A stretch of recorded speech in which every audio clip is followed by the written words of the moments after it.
Xiaosu was a man of noble character and exceptional talent, a brilliant youth. His only flaw was having a wife of lowly status. Xiaosu disliked me, finding me uncouth, uneducated, and despising my ambition to climb the social ladder. After 4 years of marriage, he requested a 3-year assignment away from the capital. Upon his return to the capital, he brought bolts of shoe brocade for all the women in the household, except for me. That night, as I helped him undress, I proposed a separation. Xiaosu said coldly, "Is it because of this?"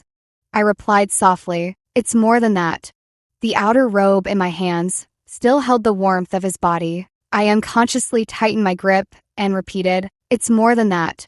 The candle flame crackled softly, and Xiaosu's calm, scrutinizing gaze fell upon my face. He remained elegant and composed, but the youthful vigor he once had as the third-ranked scholar parading through Chang'an Street had long been worn away by years away from the capital. Now, he was even more inscrutable and even more distant from me. The only constant was his aloofness toward me, from beginning to end. Our engagement was arranged by our fathers from the start. Xiaosu's voice was icy, even as he stated the facts. "For years ago, it was you who came to my door with the marriage contract to propose." An invisible embarrassment enveloped me, making it hard to breathe.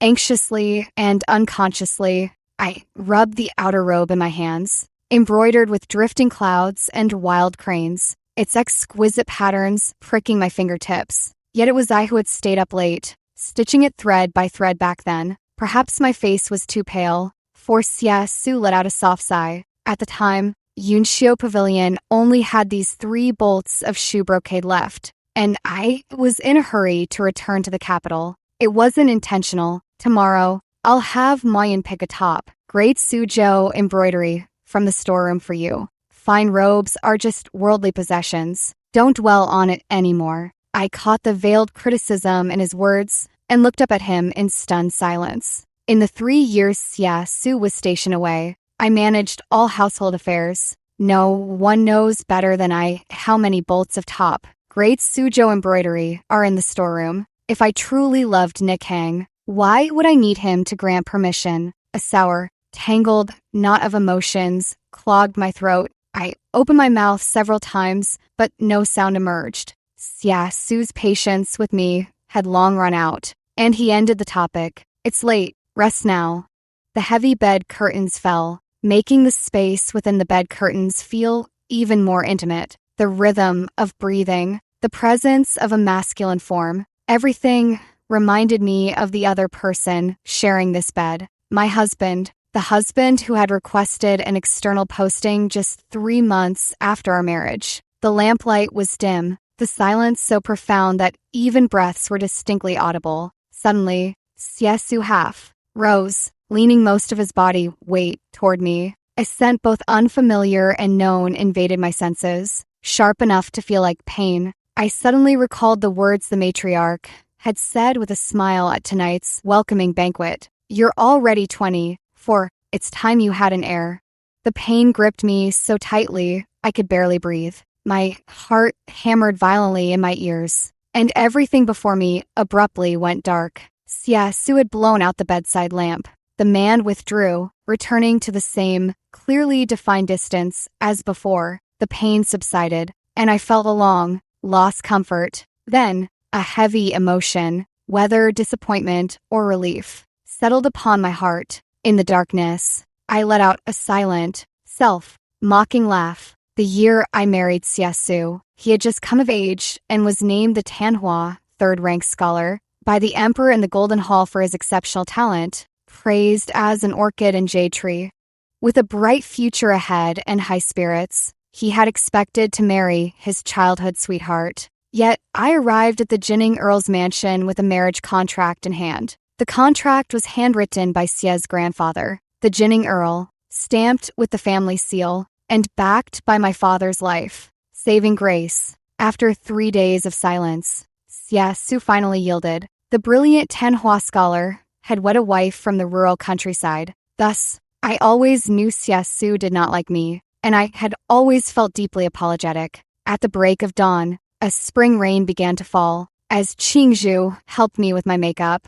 Su returned from practicing swordplay in the courtyard, carrying a hint of damp chill and the scent of pear blossoms. With downcast eyes, I rose to help him change out of his soaked outer robe. I've already instructed the kitchen to prepare hot water. No need. Su refused bluntly, his gaze lingering briefly on my shoulder before his voice turned colder. I'm meeting friends today and won't be back for dinner. I nodded, tied my sash, and stepped back half a pace, avoiding eye contact as I spoke without excess words. It's time. I'll head to the flower hall first. I no longer cared whether he appreciated it. This was merely my duty. The spring breeze along the path to the flower hall was biting, yet it couldn't disperse my weariness. I half covered a yawn with my hand. Ever since the young master returned, you haven't had a moment to sleep in, Qingzhu murmured at my side. You stayed up nights working on that painting and haven't rested properly at all. Hush. With the young master back, we must be more cautious with our words than before. I adjusted my silk gown, then froze mid-motion, suddenly understanding why Su's demeanor had turned cold earlier. This gown was tailored last spring, neither new nor entirely old. Su thought I wore this old dress on purpose, sulking because he hadn't brought me that shoe brocade upon his return to the capital yesterday. A familiar ache rose to the bridge of my nose. I blinked, feeling sorrowful for the first time at how well I understood him. Turning, I walked to the flower hall, where the seated stewards promptly stood. Madam. Suppressing my emotions, I smiled. Please, be seated. Amid the misty fragrance of tea, everyone reported household matters to me in an orderly manner. This was the rhythm I knew well, and my heart gradually settled as the reports neared their end. With tea refreshed thrice, someone suddenly announced from outside the hall, Mayun seeks an audience. Mayun, Su's personal guard. Mayun had followed Su since age 7, having been posted away for 3 years. Su took only him along, so upon his entry, all promptly bowed. Mayun held a tray, bowing to me with neither humility nor arrogance. Before leaving, the young master instructed me to present this Su embroidery to you, madam. The once lively atmosphere in the flower hall instantly chilled. After yesterday's welcome banquet incident involving the shoe brocade, there was no one in the household unaware of it now. It was no secret in the household that I had never enjoyed Su's favor. Sending Mayun to deliver this batch of shoe embroidery appeared to be an apology, but deeper down, it was nothing more than a reprimand. Thank you for making the trip, I said. Please convey my gratitude for my husband's thoughtful gesture. Qingzhu took the tray, Mayun bowed and withdrew, and the hall fell into a hushed silence. The others seemed to hold back their words. Over these 4 years, I had handled affairs justly and shown them considerable care, and now they likely wished to offer some comfort. The weight in my chest eased slightly. I offered a reassuring smile. If there's nothing else, please return to your duties. The stewards sighed and rose in small groups, but Uncle Chun on my left remained seated. Uncle Chun had served at the Jinning Marquis estate for many years. His seniority and experience were unmatched, and all external affairs passed through his hands. In my first year after marrying into the Jinning Marquis estate, my circumstances were difficult. My status lowly. Every step felt like treading on thin ice. When Su was assigned to Shuzhou and left without a second thought, I took over the household management. At my most stretched and struggling, it was Uncle Chun who guided me through it all. I refilled his tea, knowing he had important matters to discuss with me alone. That painting of yours, children playing with dragonflies. Old Chun didn't beat around the bush. It was auctioned at Shishan Pavilion and ultimately exchanged for a renowned inkstone by a scholar. I was astonished, then couldn't help lowering my head with a soft laugh.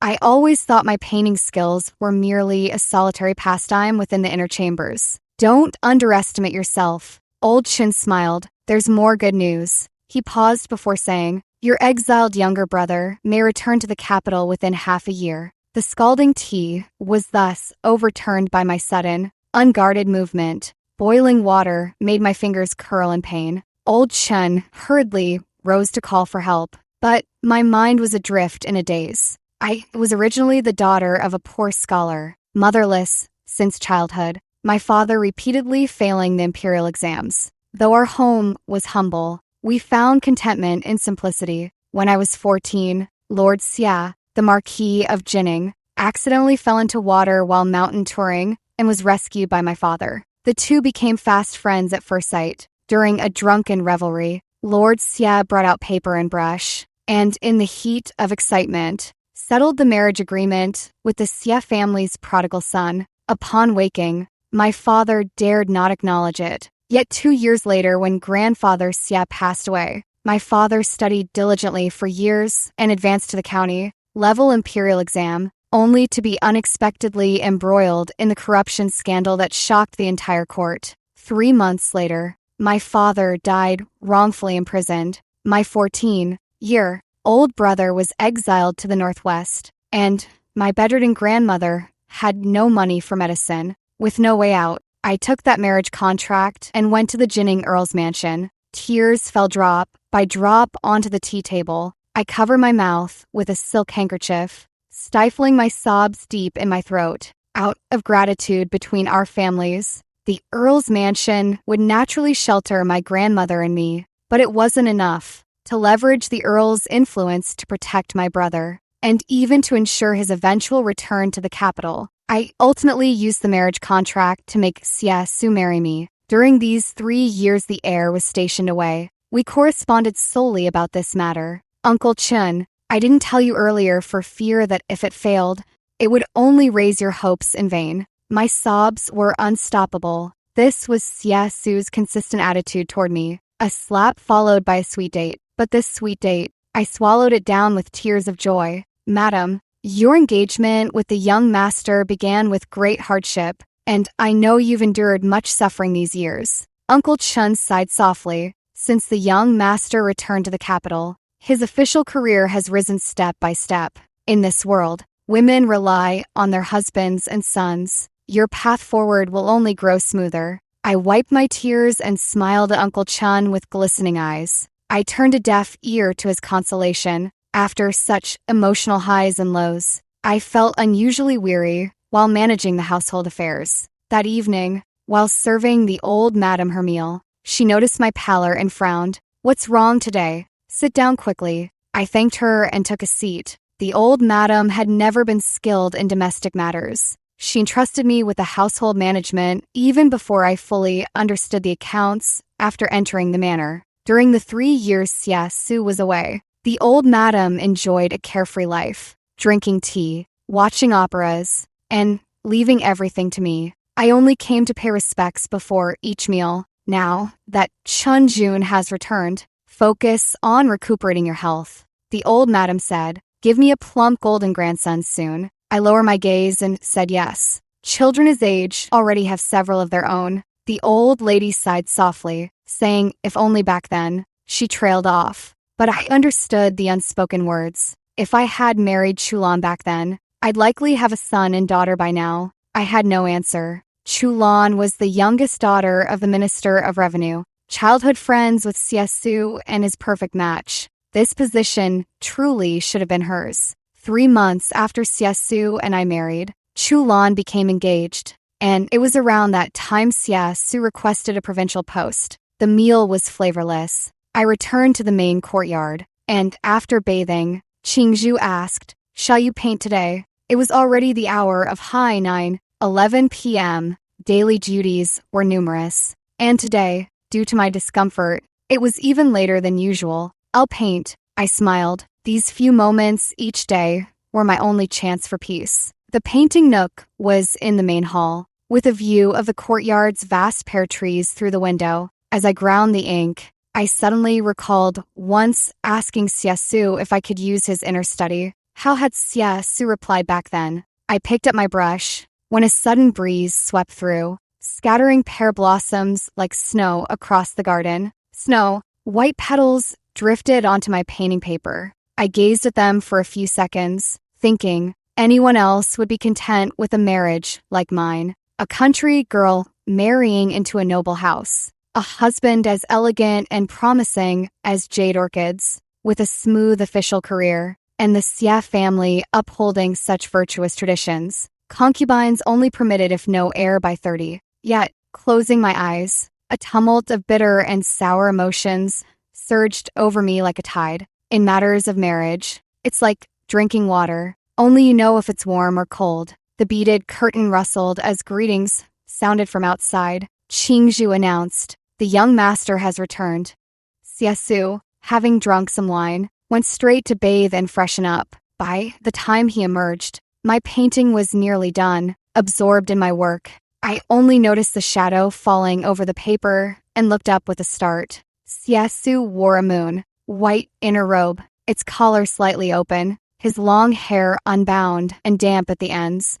As he studied my painting intently, startled, I made to rise, but Xiesu gently pressed down on my shoulder. The searing heat from the man's palm transferred to me, and we both paused almost imperceptibly at the same moment. "Young master, when did you return home? How long have you been standing behind me? When did you learn to paint?" Xiesu evaded the question, reaching out to take the painting and examining it for a long while before commenting, "The shades are well balanced, the essence timeless. When we first married, your calligraphy was barely legible. You couldn't even decipher account books." Xiesu looked up at me, his usually cold voice noticeably gentler. "With such skill now, you must have practiced diligently after I left home." It felt like a subtle needle prick, sharp, fleeting pain. I truly had no talent for scriptures or poetry, but since childhood, whenever I picked up a brush, I painted. From my father to the county tutor, even your late grandfather, all praised my paintings for their innate spirit. I could paint all along. It wasn't something I learned after marriage. But haven't I grown used to it by now? I smiled faintly, lowering my gaze and saying no more. Xiesu admired it for a while longer, praising it repeatedly, then seemed to recall something. Why not paint in the study? The latter half of his words gradually faded, as he remembered why I avoided the study. A breeze stirred beyond the window wall, scattering pear blossoms. Xiesu sat leisurely across from me, just like that spring night in our newlywed year. It was a spring night much like this one, when I cautiously asked if I could borrow his inner study, but Xiesu's expression abruptly turned cold. Born into a family of wealth and refinement, Xiesu had etiquette ingrained into his bones. If angered, he would never lose composure, only colder tones, more distant attitudes, just like the days of aloofness that followed my request to use his inner study.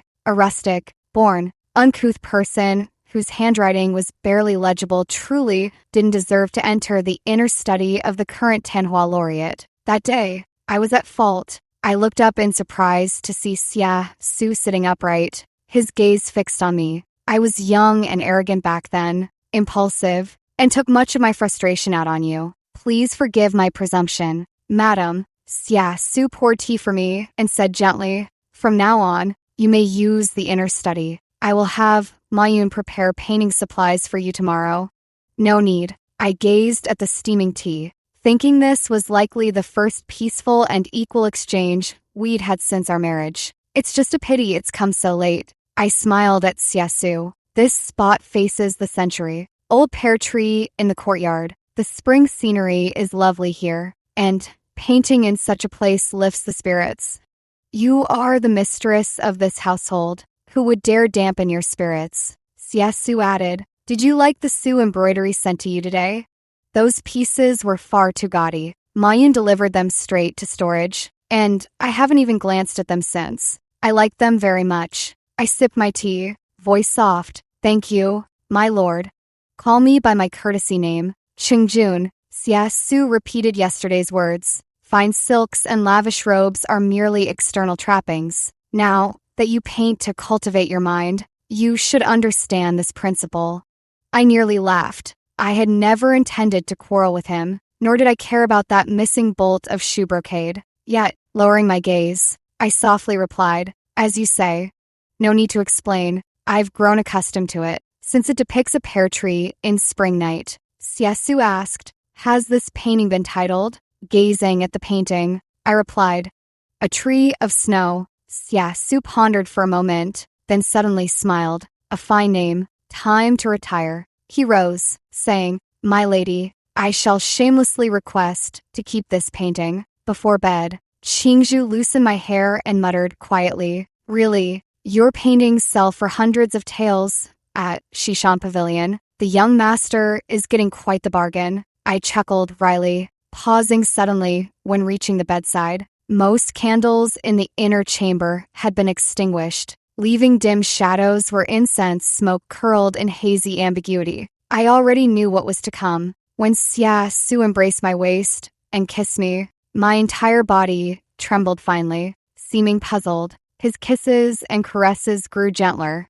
amid faint incense and mingled breaths. Between entangled lips, my mind drifted uncontrollably back to our wedding night. A world of crimson, intoxicating wine, a man's body, and the chilling indifference that nearly tore me apart. My wedding night left me with nothing but pain. The Xie family upheld strict moral principles, and Xia Su was wholly devoted to the imperial exams. His inner chambers had always been pristine before our marriage, let alone him showing me any tenderness. There was no shared nuptial wine, no ritual of binding our hair together, not even a single word exchanged. Despite the warm glow of red candles and the draped bed curtains, the atmosphere was stifling, rough, frantic, with breaths that felt raw and vented. What are you thinking? Xia Su brushed aside the hair at my neck, pulling me back to reality, and murmured, Let's have a child. I didn't answer,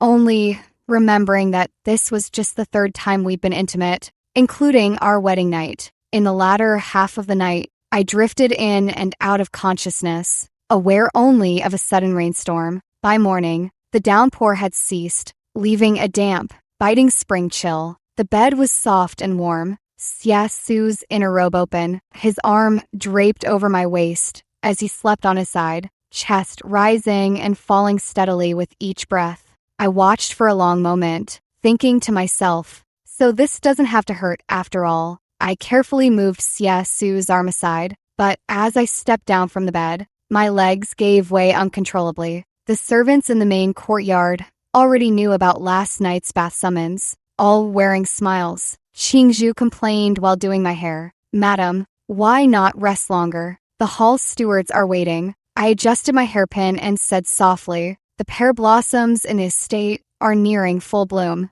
The matriarch wishes to host a viewing banquet. There will be much to prepare, having managed the household for 4 years. From struggling to make ends meet to now handling matters with ease, I developed a rapport with the flight attendants. After hearing reports, I went to the matriarch's courtyard. After paying respects, I served the matriarch her meal and reported household affairs. She grew impatient. You handle it. You know, I've never cared for these domestic matters. Just ensure the blossom viewing is well executed. The matriarch added, Let's avoid a repeat of that first year embarrassment. I acknowledged with a quiet yes. Speaking of which, the matriarch gazed at the courtyard pear trees and sighed. It has been 4 years already. I studied her expression and realized she had forgotten our agreement from 4 years prior. By the time I returned to the main courtyard after finishing my duties, night had fallen. Lanterns glowed in the central hall,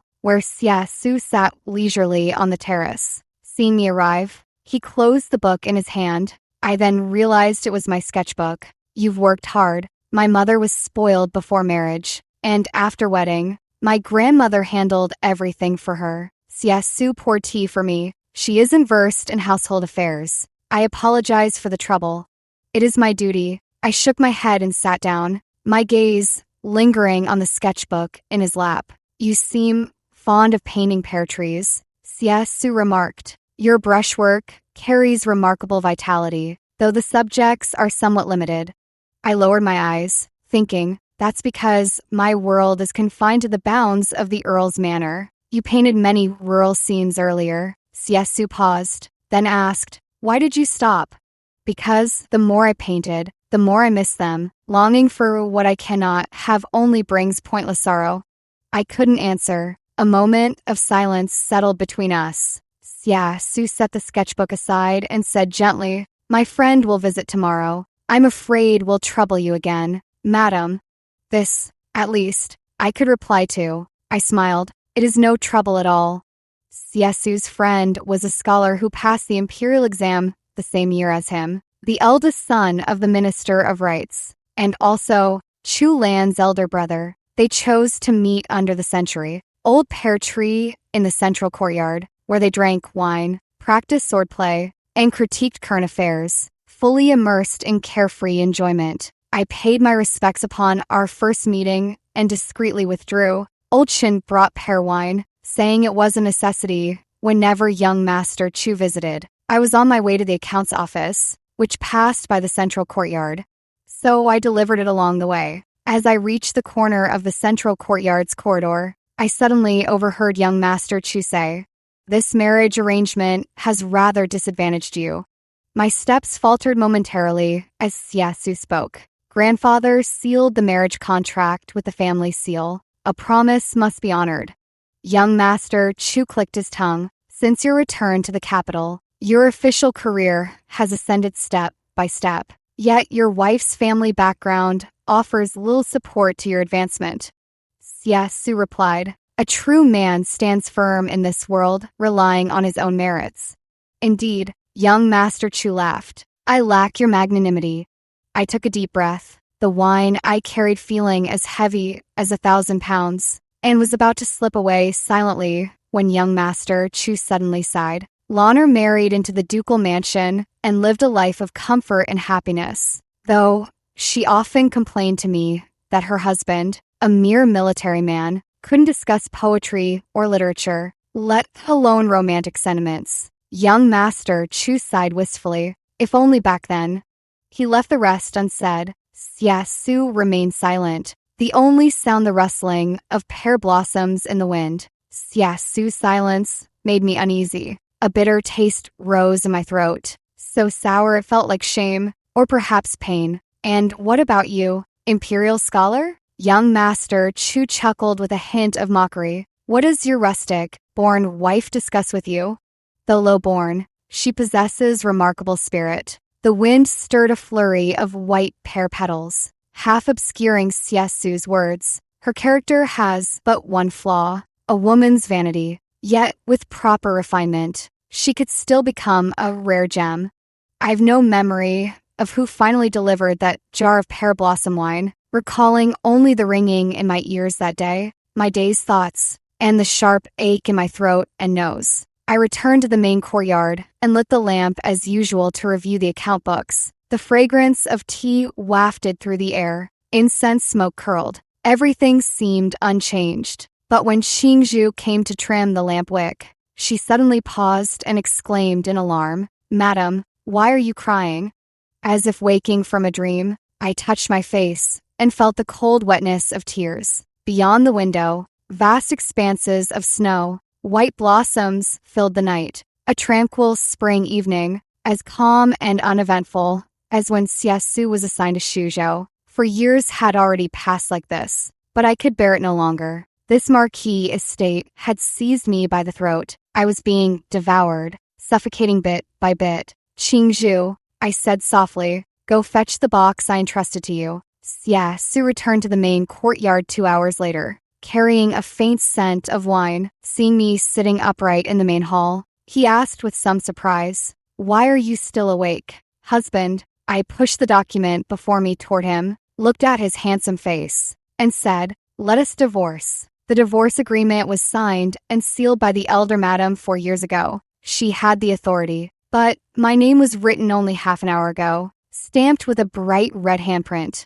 the proper characters of Shunli. Since I married into the Earl's household, no one has called me by my name anymore. Siesu sat across from me at the table. The casual ease of the past 2 days at home vanished completely, and he reverted to the form I knew all too well, aloof and sharp, his imposing aura undisguised, his voice icy cold. "When was this divorce agreement written?" "4 years ago, when I first married into the Earl's household." I sat up straight, meeting his eyes directly for the first time. "I was the one who proposed it to the old madam. It's true that presenting the Earl's marriage contract was overreaching on my part. I was desperate at the time." I paused before continuing. "But it's also true that I ruined your relationship with Miss Chu." I leveraged a favor for gain, and I've been deeply ashamed ever since. My grandfather's betrothal pact is the only fact here. Miss Chu and I had only a verbal understanding. How could you have ruined my marriage? Su's jaw tightened. Your father saving my grandfather was a profound kindness. This marriage was my own choice. No one forced me. Why should you feel guilt? I looked up at him abruptly. Then, why did you request a provincial assignment right after our wedding? A belated sense of injustice washed over me like a tidal wave. I blinked, only then realizing my vision had blurred. If it was voluntary, then why have you been so cold all these years? And why do you harbor such deep prejudice against me? But I choked back a sob, nearly whispering, I'm so tired. Su stiffened, staring at me in stunned silence. Tears welled in my eyes as I called him by his courtesy name for the first time, repeating, Qingjun, I'm so tired. The affairs of the estate are indeed numerous and complex. Su looked somewhat flustered, handing me a silk handkerchief, as he said gently, my mother is not up to the task. You truly have been working hard. Tomorrow, I'll have Mayun send a few experienced matrons to assist you. Tears finally fell, a familiar powerlessness heavily dragging down my heart. Is it still because of that shoe brocade? Su hurriedly said, I'll write to my friend in Shu Prefecture immediately, and it will be delivered to the manor within half a month. I finally sank into the vortex of powerlessness. No, I shook my head, tears still wet on my face, but I no longer wish to wipe them away. Husband, since your return to the capital, your career has been smooth. You ought to seek a favorable marriage alliance for support at court. I took a deep breath, bowed to him, and said gently yet firmly, if you refuse a peaceful separation, I will voluntarily request to leave this household. The candle flame flickered. The silence was broken only by breaths. Su gazed at me for a long moment, then rose and stormed out, his sleeves whipping the air. Once the words were spoken, the heavy stone pressing on my heart seemed to lighten somewhat. I gathered all the servants from the main courtyard, inside and out, and softly announced the news. Everyone was bewildered and fearful. Qingzhu grew so anxious she began to weep. Tonight's moonlight was just right, clear, cold, and bright. I gazed at the bright moon, with no heart to offer comfort. It suddenly struck me. After 4 years living in the Marquis estate, this was the first time I noticed the faint scent of pear blossoms. Half an hour later, the elder lady summoned me to her courtyard. Su stood tall and elegant by the window, his hands clasped behind his back. As soon as Chenjun mentioned it, I remembered. I did sign the separation agreement back then. The elder lady pressed a hand to her chest. I truly disliked you at the time, but these past years, though you haven't been flawless, you've given your all. How could it come to this? Why must you seek a divorce? The dowager slammed the table. My son has returned. What aspect of this life dissatisfies you? I glanced toward the window, where Su remained expressionless. With a sigh, I said, it is no dissatisfaction. My husband is truly dragon, and Phoenix exceptional. I overreached by marrying him. The dowager's expression softened slightly, since it was an overreach. Leaving as originally agreed would be best. I continued, after my husband returns to the capital, his career will surely soar. Young and accomplished as he is, why not form another marital alliance for support? The dowager's demeanor relaxed considerably. Moreover, who in the entire capital doesn't hope for a Siesan to marry a noble lady? Raised in a high-status household, she would undoubtedly manage domestic affairs 100 times better than I. I smiled. You needn't trouble yourself, as you do now. Continue living your leisurely life undisturbed. The dowager's anger had faded, but hesitation lingered. Just as she prepared to speak, Su interjected coldly, Mother, please excuse us for now. After the dowager departed, Su turned and sat facing me. His expression was calm, yet an imposing aura of authority radiated from him. After the divorce, how will you support yourself? In today's world, women depend on their fathers before marriage and rely on their husbands' families after. Though our dynasty is relatively open and tolerant, women initiating divorce is still uncommon. When the old madam signed the divorce agreement, she had already promised to establish an independent household for me. I met Siasu's gaze openly. I need no compensation or silver from you. Over these years, my paintings have gained some renown, and with the princess consort of Rue operating Shishan Pavilion behind the scenes, most of my works are auctioned there. Siasu abruptly looked up,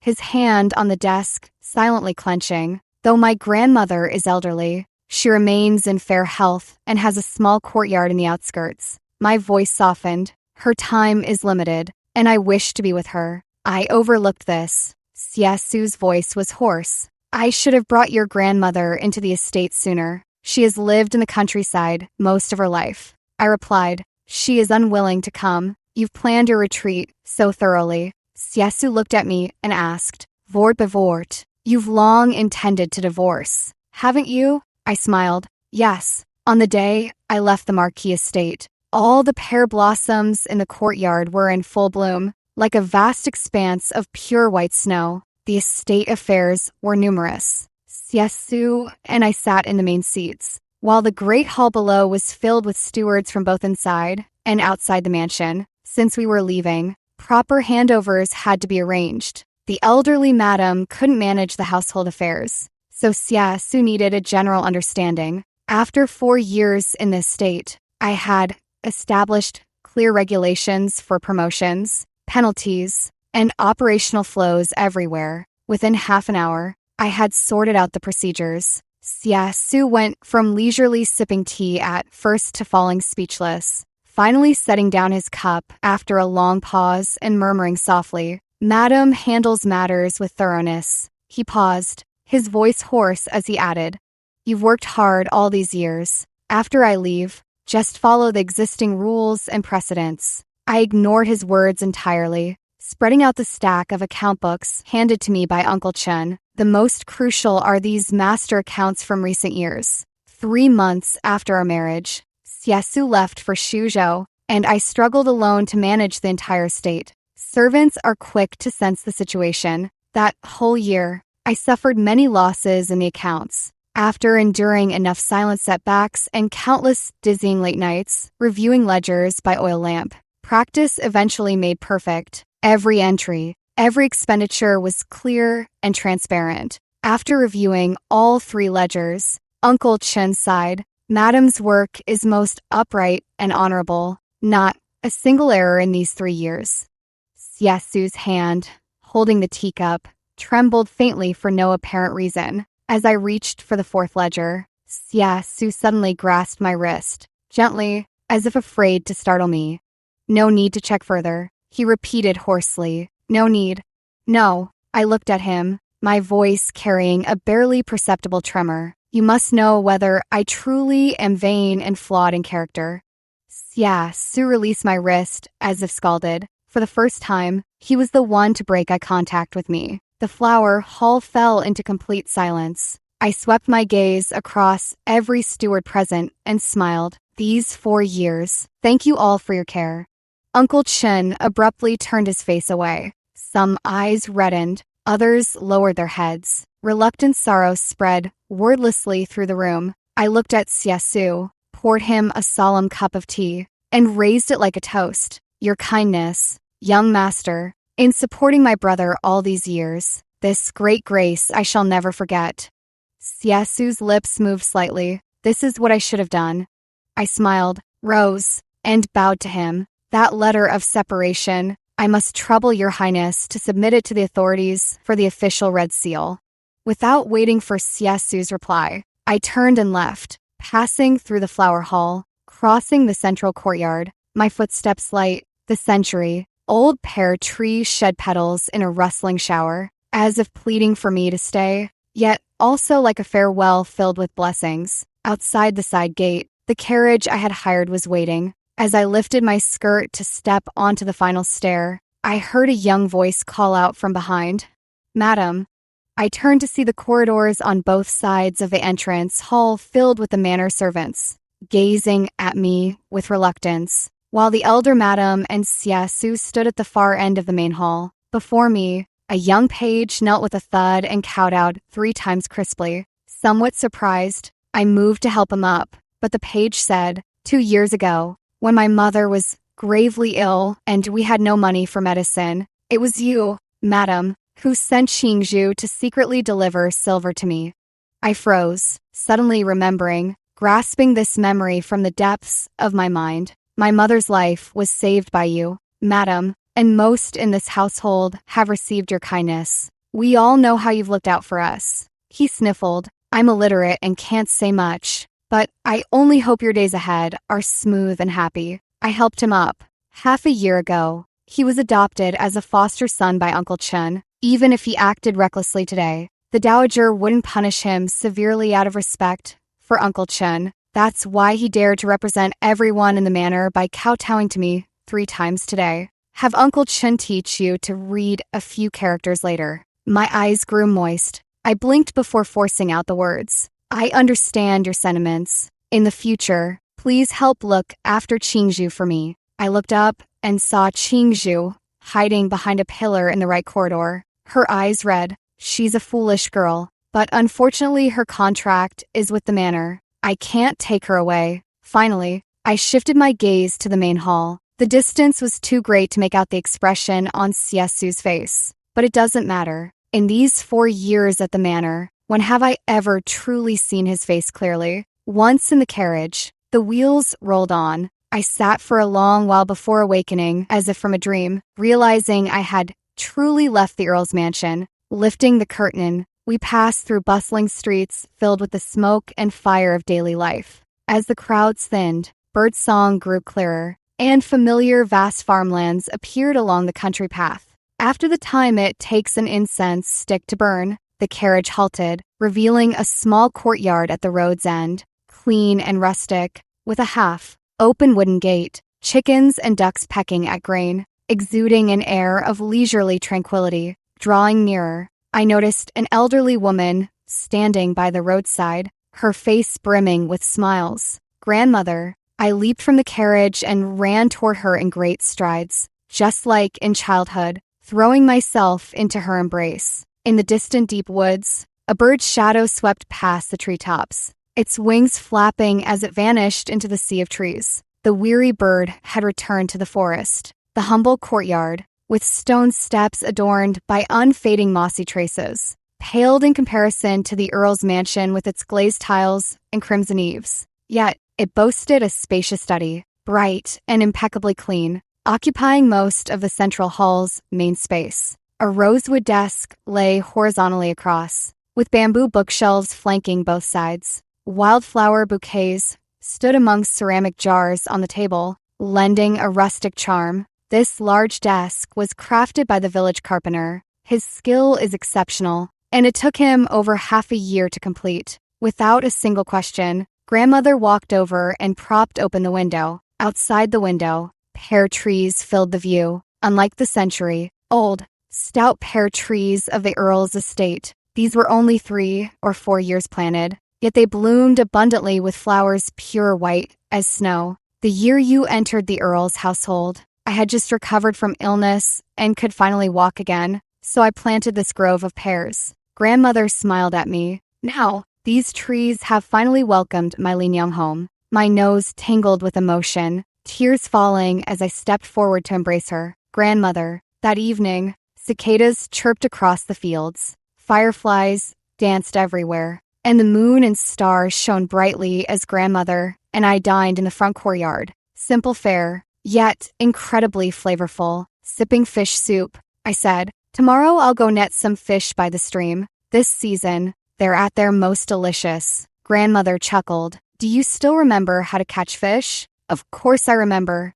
I blinked and said in a soft, coquettish tone, tomorrow I'll show you what your granddaughter can do. Though the countryside was simple and living conditions were rough, I found it leisurely and free. No need for morning and evening greetings. Sometimes I slept until late morning. Other times I stayed up painting deep into the night. Occasionally, when I vaguely recalled life in the Earl's mansion, it felt somewhat unreal, like a dream. I had plenty of time to paint and also began to read. From streams and mountains to lakes and fields, The subjects of my paintings were no longer limited to that pear tree. One clear, sunny day, as I carried my easel back from the lake to the small courtyard, holding a few yellow crabs and pondering whether to steam or fry them, I spotted an extravagant carriage at the gate. I halted in my steps. Qingzhu seemed to sense my presence and turned to look at me, exclaiming with delight, "Madam." In the distance, Xiaosu stood tall and graceful in a light cyan robe embroidered with drifting clouds and wild cranes, a silver belt cinching his waist, exuding an air of refined composure. The man gazed at me gently, as if with a hint of expectation. The smile gradually faded from my face as I spoke with polite restraint. "Lord Xia." That glimmer of anticipation instantly dimmed. Xiaosu bowed solemnly to my grandmother, expressing profound remorse for failing to bring her into the Earl's mansion, admitting it was his negligence as a grandson-in-law. Grandmother responded with ordinary courtesy, neither warm nor cold, smiling as she returned the gesture. "This is wild tea from the mountains." I received Xiaosu in the courtyard, handing him the teacup. "Please bear with it, Lord Xia." Xiaosu took it with a calm gaze, sipped lightly, and said, "It has its own unique charm."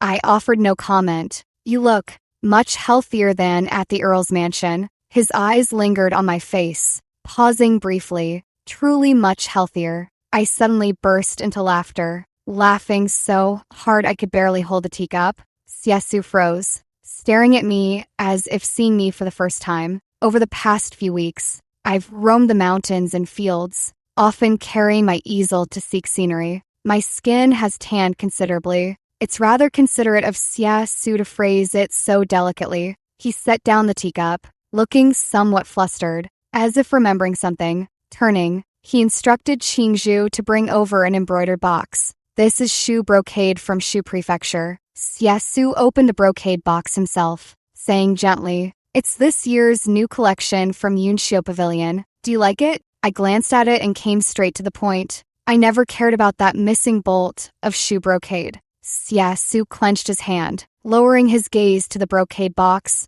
without meeting my eyes. Wearing old clothes that day was simply because I disliked the new ones the Count's household had tailored according to convention. I smiled. I've never been fond of overly bright, colored garments. I actually had already guessed. Xiaosu closed the brocade box and said abruptly, "At the flower viewing banquet the Count's household held recently, every guest remarked it lacked the thoroughness when you were in charge. Mother misses you dearly." Xiaosu took a deep breath, looking up to meet my gaze. "The stewards also often say the household affairs lack their former order." I took a sip of tea, but brought up another matter. 3 months after our wedding, you requested an external post. That was when I first hosted the Count's flower viewing banquet. That banquet was a complete mess. I laughed. I made quite a few blunders. Couldn't distinguish close acquaintances from distant ones among the guests. Didn't know how well the inner court ladies' husbands got along with you privately. I come from humble origins, with no one to teach me proper etiquette. My husband abandoned me, and my mother-in-law knows nothing of household affairs. I looked at him and said softly, I was utterly alone, with no one to even ask for guidance. Xiaosu's eyelashes trembled, and he turned his face away with heavy breaths. Lord Xia, you have no idea how the household staff deceitfully obeyed the neglected wife of the heir during that first year. I sighed. I wasn't born capable of handling things so well. The atmosphere grew stagnant, with only faint bird calls audible in the distance. We have already signed the divorce agreement. I hope you will submit it to the authorities soon. I rose. Lord Xia, I won't see you out. After seeing Xiaosu off, I thought my life would return to peace. But from then on, he would visit whenever he had leave. Each visit came with gifts, not gold, silver, or fine silks, but daily necessities like firewood, rice, oil, salt, and collections of poetry and paintings. Even when I refused, he remained tactful and composed. After all, he achieved the third highest rank in the imperial exams at 20 and served as an official for 3 years. Well versed in social graces, everything depended on whether he was willing. His past indifference toward me was simply because I wasn't worth the effort. But setting aside past entanglements, Siasu with his guard down was indeed erudite and talented, a fine mentor and friend, formally educated through imperial examinations and seasoned by years of experience. His conversations always offered me much enlightenment. On a warm spring afternoon, during his day off, he came from the city and encountered me painting by the stream, then helped carry my easel all the way back to the courtyard. Grandmother drew mountain spring water to brew tea, refreshing and invigorating. As he drank, he suddenly said, "Lin Yang, could you give me another chance? Return to the Earl's manor, please?" I did not answer, calmly finishing the tea in my bowl before saying, "Lord Xia, please come with me." I led Siasu into the inner courtyard and pushed open the door to my study. Outside the window, the pear blossoms had passed their peak bloom, blanketing the ground like snow, carried by the wind to fill my study. The study was filled with paintings, the scent of ink permeating the air. Lord Xia, I looked at him. Had I remained at the Earl's manor, I would not have such a study. Regret flickered across Siasu's face, and as he was about to speak, I interrupted, nor the leisure time for painting. He fell silent abruptly. "In the years since marrying you, I have indeed felt wronged at times. I gaze at my painting, but your resentment toward me is only natural. Ultimately, it truly is my fault. No, the fault is mine. In my youthful arrogance, I wounded you too deeply." Siasu stood by the door, smiling mockingly. All those years studying the classics were wasted on me. I also smiled, reaching out to touch the painting, and said softly, "On our wedding night, I was in such pain, so much that it bred a deep fear of intimacy in me."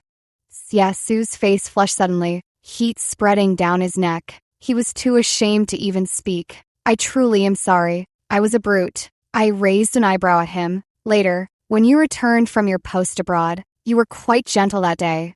I remember many humiliating and hurtful moments, like when I mustered all my courage to ask if I could accompany you during your assignment away. What I received in return was Siasu's cold, harsh reprimand, merciless and cutting with every word. But all these feelings will pass." Looking at Siasu's remorseful face, I added, "Since our separation, I've rarely dwelled on these emotions. I refuse to return to the manor, not because of you, but because the life of a noble lady is not what I desire.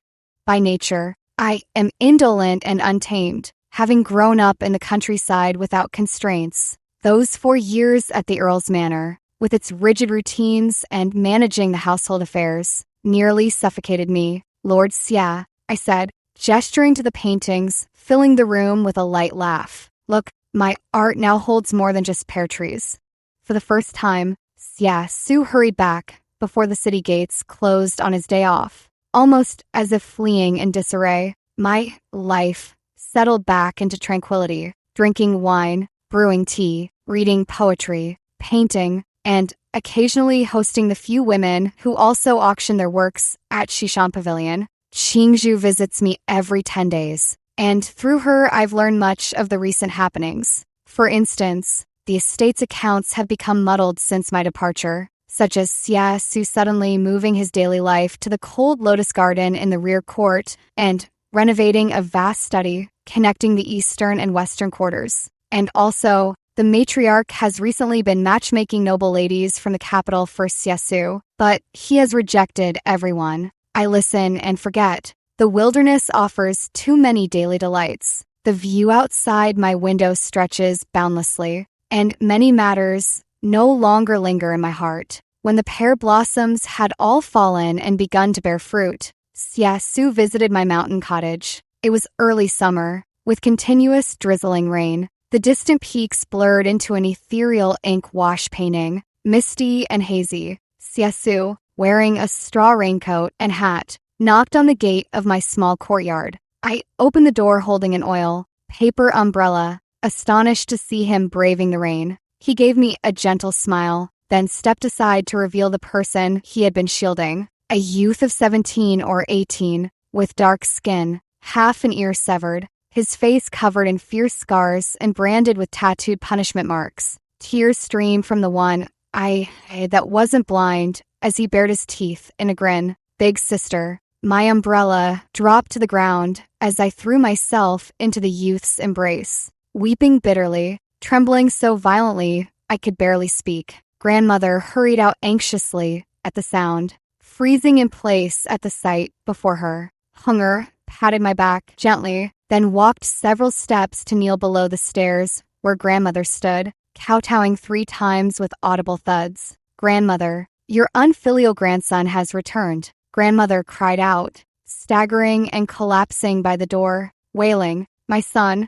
The drizzle grew heavier. After a bout of weeping, calm finally returned. I hurried to boil water for everyone to ward off the chill. In the side room, grandmother and Hunger spoke in hushed tones, while Seduce, his robe half soaked, contentedly admired my paintings in the study. I entered and closed the door, then bowed deeply to Seduce. Seduce was greatly startled, quickly helping me up, his words tinged with frustration. Why must you always be so formal with me? After a long silence, I replied, Lord Xia, I am grateful for your efforts, but we are already divorced. Your father saving my grandfather was a great kindness, Seduce said, his voice trembling. Moreover, I owe you much and only wish to make amends as best I can. Silence fell once more. The tangled threads between us could never truly be unraveled. I sighed, walked to the bookshelf, and handed him a wooden box. This is what I've earned from selling paintings over the years. It falls just short of 1,000 taels. Seduce looked at me in disbelief. That old ginseng that saved grandmother's life back then was worth 1,000 taels. I said softly, you opened the treasury to give it to me. Hunger's return to the capital this time must be thanks to your extensive connections. Your kindness is something I truly cannot repay. This silver should have been gathered in full before giving it to you. I turned my head away, not daring to meet his eyes. For now, please take it first. My paintings still fetch a decent price these days. I will repay you 100-fold in the future. Seduce's chest heaved violently, veins bulging in his neck, as he said hoarsely, you know perfectly well this isn't what I want. My heart delights in you. He stepped forward and grasped my wrist, his fresh scent of dew and incense washing over me. Seduce pinned me between his chest and the bookshelf, whispering, I was blind and foolish, mistaking a pearl for a fisheye. Lin Yang, will you give me one chance? Seduce's tone was gentle. I will marry you properly again, and we'll move to Cold Lotus Garden. It has studies facing north and south. In summer, we'll gamble over tea and splash ink and painting. In winter, we'll talk by the fireside late into the night. If you dislike mundane affairs, I'll request the emperor to transfer me as a provincial inspector, and we'll travel together, capturing the landscapes north and south of the river in our paintings. He gazed at me intently, his strikingly handsome features softened with tenderness. Let's bring grandmother and Hunger back to the manor, have a child together. You teach her painting, I'll teach her poetry. Year after year, we can walk hand in hand.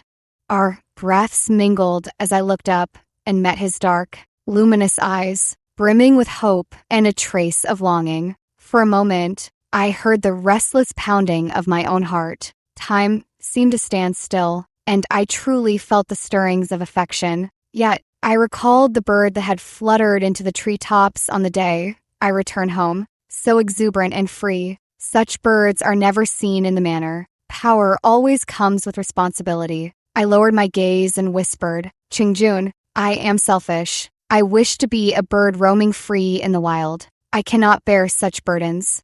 Seduce's thick lashes trembled slightly. I said, I am unwilling. Outside the window, the rain ceased. Seduce's retreating figure carried a touch of desolation as I watched him fade into the distance. Grandmother had fallen ill. I had long sensed it coming, and grandmother was even more accepting. Both of us remained remarkably calm. That 1,000-tael ginseng had extended her life by 4 years, sustained all this, while by her sheer will to wait for Hung, Jier and me to return home. Now that both Hung, Jier, and I were back, she could hold on no longer. Her periods of unconsciousness grew longer, and multiple physicians we summoned could only shake their heads in resignation. A month after the news spread, Siasu visited again, this time bringing a retired imperial physician from the palace. The elderly doctor took her pulse, pondered for a long while, and prescribed a formula. As I escorted him and Siasu out of the courtyard, the physician stated bluntly,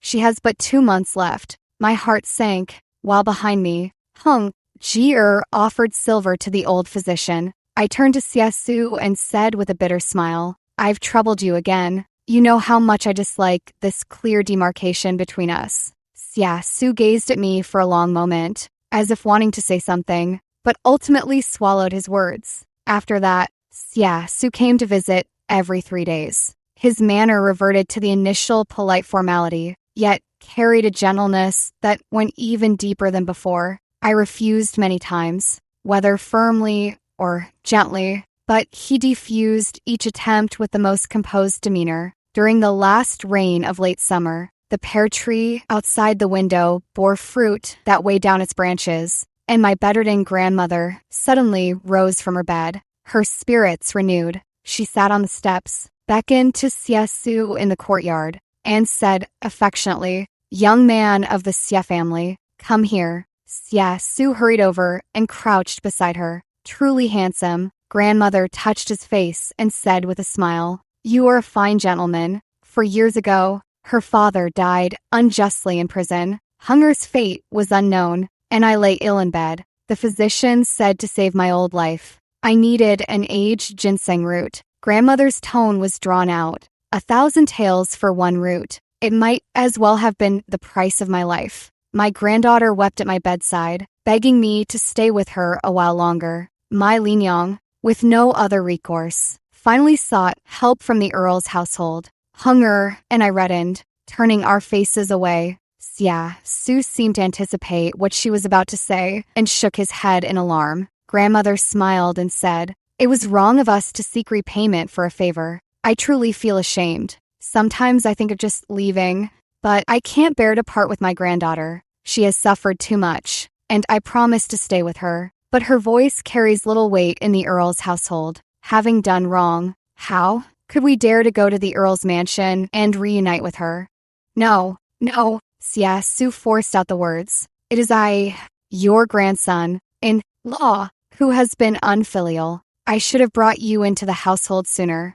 I do not blame you, Lord Xia. The Jining Earl's household is benevolent, and you are a gentleman, but life is full of such twists and turns. The ginseng prolonged my life for 4 years, yet it also kept me apart from Linyang for those 4 years before we could reunite. Grandmother's voice was gentle. Your marriage is much the same. Things did not go as wished.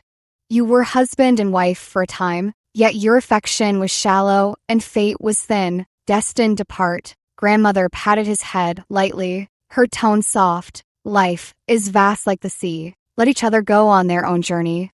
Siasu lowered his head, his shoulders trembling as tears fell silently. The wind began to blow. Grandmother looked at the courtyard full of pear trees and said with a smile, "What a pity. I won't get to taste this year's pears."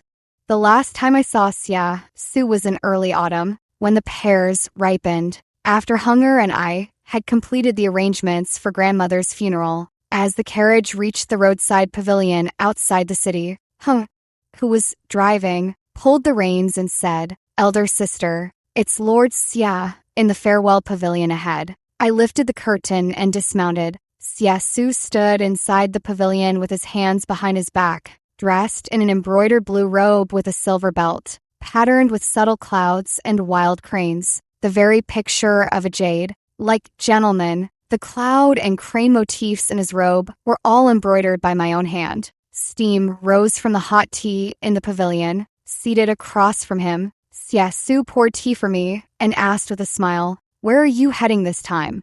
I lowered my head to sip the tea, its orchid fragrance enveloping me, and replied, "Shu Province." Silence lingered for a moment before Siasu finally said, "Shu Province, a land of fertile plains, the country's granary. It's a fine place." I offered him a faint smile. "Linyang," Su bowed his head, his voice low and deliberate. There are nights I startle awake, consumed by regret and pain. I often think, if only I had been gentler with you on our wedding night. If only I had taken you with me when you begged to accompany me on my official posting. Su smiled self-deprecatingly. With your intelligence and grace, had I let go of my prejudice, perhaps today's outcome would have been different. It's all in the past. I smiled. The estate was fine, and you were fine too. It just wasn't the right fit for me. Indeed, Su smiled. A bird will always soar high. He stood up, raised his tea as if it were wine, and said gently, a journey of 1,000 miles lies ahead. Take good care of yourself. I drank with him. Though worlds apart, may you stay well and safe. The carriage began to roll again. I took one last look out the window. Su's figure grew smaller, and the city gate vanished from sight. I looked up. The sky was flushed, the sun bright, and the autumn breeze refreshing. The swallows and sparrows had already flown south. Epilogue. Host. Hello everyone. Welcome to our program, Painting Through the Ages. Today, we're joined once again by Professor Yu from Yenjing University to explore the world within Shunli's paintings. Professor, we're all old friends here, so I'll skip the lengthy introductions. Host, Professor Yu, I've heard the newly unearthed A Sprig of Snow has been confirmed as an authentic work by Shunli. Professor, through multidisciplinary expert collaboration and comprehensive analysis of various pieces of evidence. Although this pear blossom painting lacks inscriptions or seals, based on brushwork, composition characteristics, and color usage, it is indeed an authentic early work by Shunli. Host, this matter has sparked heated discussions online, not only because Shunli is now considered a top-tier topic of conversation, but also because this painting, A Sprig of Snow, was unearthed from the tomb of Xie Qingjun, a renowned official of the early Huan Dynasty. Both official historical records and unofficial accounts confirm that Xie Qingjun and Shun Li once shared a marital relationship. Professor, it must be said, this painting is remarkably well preserved. The owner must have cherished it deeply during their lifetime. Host, Xie Qingjun experienced many ups and downs in his life,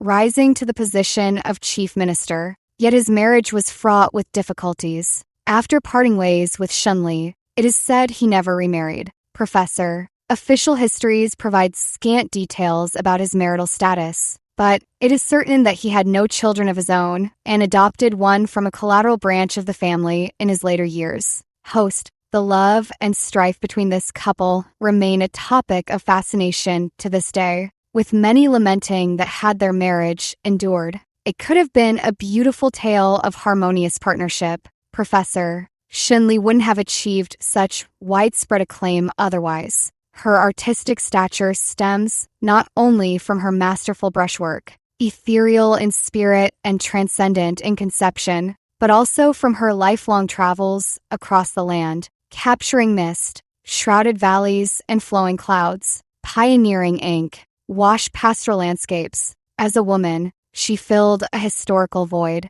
presenting an image of feminine grace, leisure, and profound equanimity. In her later years, Shunli embraced Buddhism, infusing her paintings with Zen insight. She perceived nature's mysteries and transcended the mundane, her works becoming sanctuaries for countless scholars and secluded women seeking ideal realms. All adored Shunli, not just her art, but her charismatic persona. Host, indeed, had she remained with Xie Qingjun, she'd merely be an unnamed prime minister's wife in historical records, and the world would never have known Shunli. Yet, some in the art world note that compared to landscapes, Shunli preferred painting pear trees, though pear motifs grew scarce in her later works. Could this newly unearthed painting verify that theory? Professor, Shunli indeed loved painting pears, mostly during her early marriage. Her technique was still immature, filled with melancholy, yet the colors were fresh, and the artistic conception already carried the essence of her later style. We speculate that, confined to the inner chambers, her thoughts and perspectives were somewhat limited. In her later years, Shunli still loved painting pears, though they became less prominent amidst her numerous landscapes and pastoral scenes. In her old age, her niece compiled all her pair paintings into a collection, for which she personally inscribed the title. Shunli lived a rich and extraordinary life, reaching the remarkable age of 80 for that era. Legend has it that her final painting was also of pears. When her niece discovered her, snow, white pear blossoms had blanketed her body, and she had peacefully fallen asleep beneath the pear tree, still holding her brush. Host, what words did Shun Li inscribe for that compiled collection? How melancholy, the eastern rail, a tree of snow. How many clear insights can one grasp in a lifetime? The professor smiled. The collection was titled A Tree of Snow.